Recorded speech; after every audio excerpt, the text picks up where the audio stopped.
Good morning, everyone. We have already begun with chapter 2, that is rights in the Indian Constitution. In that topic, you come to know about rights. We have discussed about why do we need rights. You all know that rights shapes human personality. Except that rights are the check on the arbitrary power of the government. Rights are enforceable by the court, etc., are certain things which we have already discussed. In that, you come to know about the meaning, the difference between ordinary rights and fundamental rights.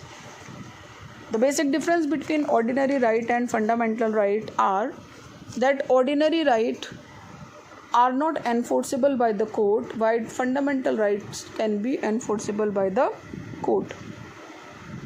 Except that we have done right to equality, in which you know that equality means equality before the law. Equality means prohibition of discrimination, यानी कानून की नज़रों में सब बराबर हैं और किसी भी तरह का भेदभाव नहीं किया जा सकता. Except that we have done equality of opportunity in the matters of public employment, कि जहाँ तक सरकारी नौकरियों का सवाल है वहाँ सभी लोग बराबर माने जाएंगे. And last was abolition of untouchability. You all know that untouchability is crime in India. We have done another topic also, that was right to freedom. Under this topic we have done article 19 of Indian constitution which provides us 6 freedoms. So till this topic we have done in the previous class. Today I just want to begin with the new topic, and this new topic is right to education. आज आप जानते हैं कि भारत में सर्व शिक्षा अभियान चल रहा है. इस सर्व शिक्षा अभियान में 8th तक एजुकेशन जो है 6 साल से लेकर 14 साल के उम्र तक के बच्चों के लिए फ्री और कंपलसरी एजुकेशन का प्रावधान है. इसमें बच्चों को स्कूल में भेजा जाता है, उन्हें किताबें, यूनिफॉर्म सब फ्री मिलता है, except that they got mid day meal also. So this is the part of Sarva Shiksha Abhiyan, यानी सबके लिए शिक्षा, यानी right to education. Now see what this right to education is telling us. The right to education bill was passed by the parliament in August 2009.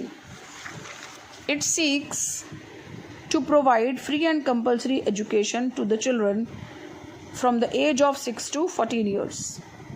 The right to education was notified on 1st April 2010 and now it has become a justiciable right. अब ये हमारा मूल अधिकार है.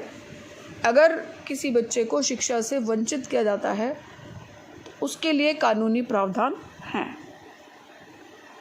There is another right which comes under Article 21. This right is known as right to life and personal liberty.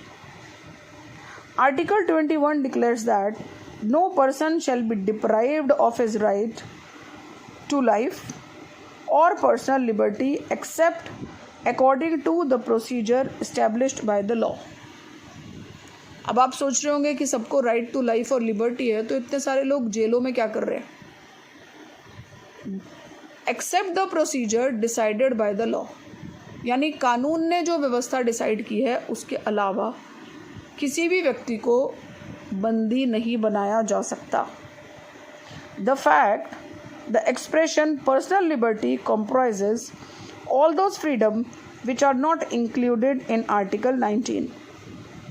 Thus, a punishment which is too cruel is unconstitutional. आप जानते हैं भारत में हालांकि फांसी की सज़ा दी जाती है, लेकिन क्रूअल पनिशमेंट्स नहीं है as it is there in Saudi Arabia. So, in Menka Gandhi case, the Supreme Court held that right to travel abroad was conferred under the personal liberty.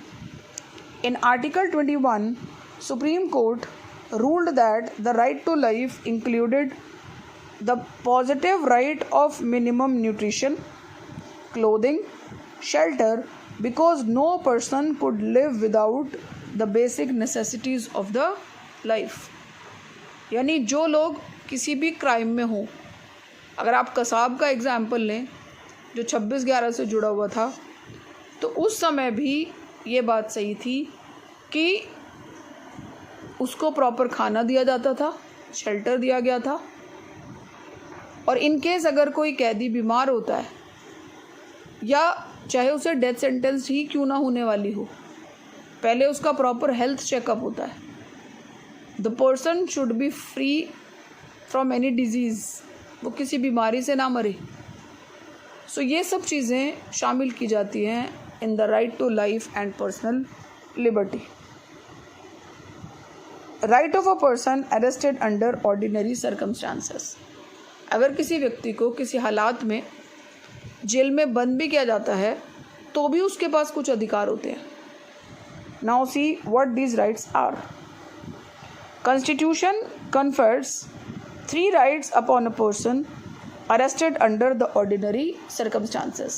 Number 1, no person shall be detained in custody without being informed of the grounds for her arrest. यानी अगर किसी को बंदी बनाया गया है तो उसके साथ उसे उसके रीजंस भी एक्सप्लेन करने होंगे. Number 2, he shall have right to be defended by the lawyer of his choice. बंदी बनाए गए व्यक्ति को एक वकील प्रोवाइड करना, या वो चाहे तो अपनी मर्जी का वकील भी रख सकता है. Third, he has the right to be protected, to be produced before the nearest magistrate within 24 hours of such arrest. यानी एक पर्सन अगर पकड़ा गया है, बंदी बनाया गया है, तो within 24 hours the person must be presented in front of court. He can not be detained in custody beyond the said period without the orders of the magistrate. But there are certain exceptions in it. The article enacts 2 exceptions. Number 1, the above safeguards are not available to an enemy alien. यानी ये सब जो चीज़ें हैं, अगर कोई विदेशी ये सब कर रहा है हमारी कंट्री में, तो उसको ये सब दिया जाए ये ज़रूरी नहीं है. These rights do not apply to the persons detained under the Preventive Detention Act. यानी कुछ लोगों को अगर प्रिवेंटिव डिटेंशन के नाम पर पकड़ा गया है तो उन्हें ये आज़ादी नहीं मिलती. Now the question arises, the right of a person accused of any offense. अगर कोई व्यक्ति कुछ गुनाह करता है, उसे सज़ा दी जाती है, तो उसके क्या राइट्स हैं. Number 1, no person shall be punished except for the violation of some law. Moreover, no one should get a greater penalty than what is prescribed under the law.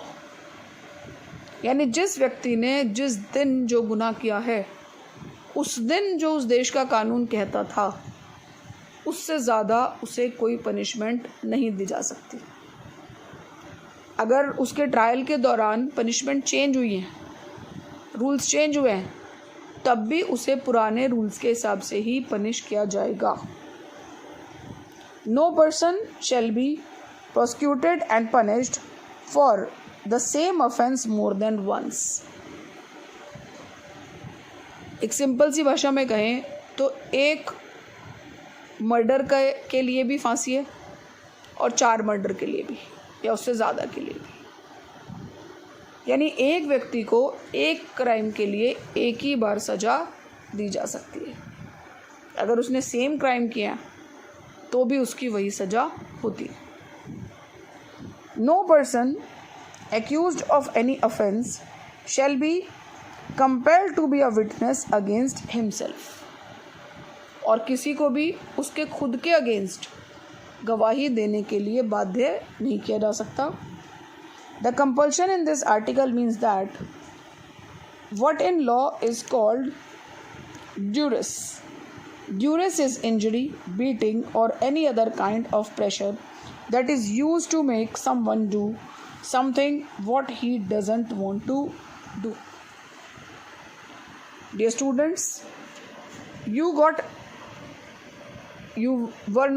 may not be familiar with the word of preventive detention. मैंने अभी कहा कि preventive detention के नाम पर लोगों के साथ वो सब राइट्स नहीं मिलते उन्हें जो उन्हें मिलने चाहिए. Now the question arises, what is preventive detention? ये क्या होता है? प्रिवेंटिव डिटेंशन का मतलब क्या होता है? The object of preventive detention is not to punish a person for having committed a crime, but to prevent him from committing an act which is likely to be injurious in the security of the state or the interest of the public. मान लीजिए कोई person खुद crime नहीं करता, वो कोई गलती भी नहीं कर रहा, वो कोई गड़बड़ भी नहीं कर रहा, लेकिन उसके आज़ाद रहने से कुछ समस्याएं उत्पन्न हो सकती है. तो ऐसे व्यक्ति को अगर बंदी बना लिया जाता है तो it is known as preventive detention. इसके लिए मैं आपको एक एग्जाम्पल देती हूँ. आप सबको याद होगा कि दिल्ली में अन्ना हजारे ने एक मूवमेंट किया था, एक आंदोलन किया था. लेकिन शुरू में जब उन्होंने आंदोलन की परमिशन ली थी तो it was going to be started in a small park. वहाँ शुरू होने की बात थी और वो पार्क एक रेजिडेंशियल एरिया में था. तो जो रेजिडेंशियल एरिया के लोग थे, they have return to the nearby police stations that this may create cross to the area. लोगों को समस्याएं हो सकती थी और ये बात सच थी कि अन्ना का मूवमेंट होगा तो लाखों लोग जुटेंगे. So when Anna Hazare have started the movement, at that time he was being arrested by the police and for the name of preventive detention. उन्हें इसलिए बंदी बना लिया गया था क्योंकि उनके बाहर रहने से दिल्ली में लॉ एंड ऑर्डर में समस्याएं उत्पन्न हो सकती थी. बाद में उन्हें रामलीला मैदान में आंदोलन करने की छूट दी गई, जो उसकी उन्होंने रिटर्न परमिशन ली और फिर उन्हें रिहा कर दिया गया. So these are certain things which can happen under preventive detention. The constitution gives the following right to the detenu. लेकिन अगर किसी को प्रिवेंटिव डिटेंशन के नाम पर भी बंदी बनाया गया है तब भी उसके पास कुछ राइट्स होते हैं. Now see what are these. No one shall be detained for a period longer than 3 months unless the detention is approved by the advisory board. यानी अगर कोई पर्सन प्रिवेंटिव डिटेंशन में भी रखा गया है तो 90 दिन के दौरान अगर बोर्ड दोबारा उसकी इजाज़त नहीं देता, दोबारा कंपेल नहीं करता, तो पर्सन शुड बी फ्री. ज़्यादा से ज़्यादा 90 दिन रखा जाता है, 90 डेज़. लेकिन एक्सेप्ट दैट अगर दोबारा उसे रखने की ज़रूरत है तो जो एडवाइजरी बॉडी है, it have to give the advice of that. Only those person who are the जजेस ऑफ हाई कोर्ट और are qualified to be appointed as जज shall be the members of the board. I think I have made myself clear कि या तो वो जजेस हों जो एडवाइजरी बॉडी में हो या उनके इक्वलेंट हों. अगर वो लोग इस बात के लिए परमिशन देते हैं, only then a person can be detained more than 90 days. Second, the preventive detention law should lay down the maximum period of detention for the detained. यानी अगर कोई डिट्यून है, डिट्यून कौन है? जिसे पकड़ा गया है, उसको डिट्यून होने का मैक्सिमम पीरियड भी बताया जाएगा. Third, since the advisory board has to examine whether the detention is permissible beyond 3 months or not, the detainee has two more rights. Number 1, the right to know the ground on which he has been detained.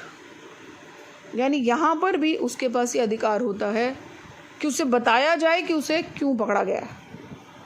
Number 2, the right to make a representation against the detention order.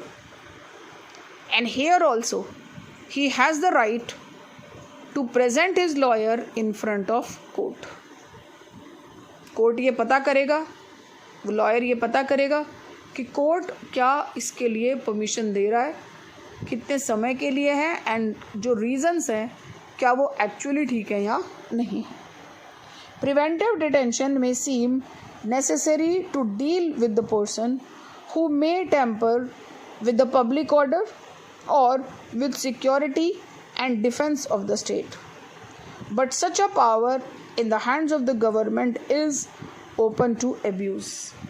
और बहुत बार जो government है they are being criticized to use this preventive detention. सरकारों की बहुत आलोचना होती है कि प्रिवेंटिव डिटेंशन के नाम पर बहुत से लोगों को बंदी बनाया जाता है. There are many examples of the blatant misuse of such an extremely harsh measure.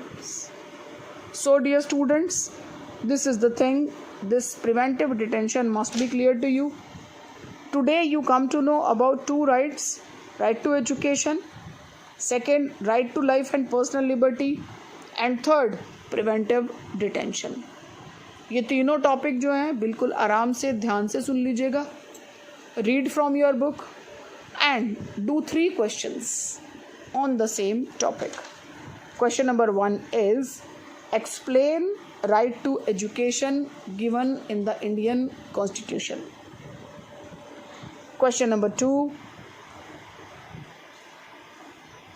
what are the rights of a person arrested under the ordinary circumstances? Question number 3, explain preventive detention. So you have to do 3 questions in your fair notebook which you have to submit when school will reopen. Thank you being a patient listener.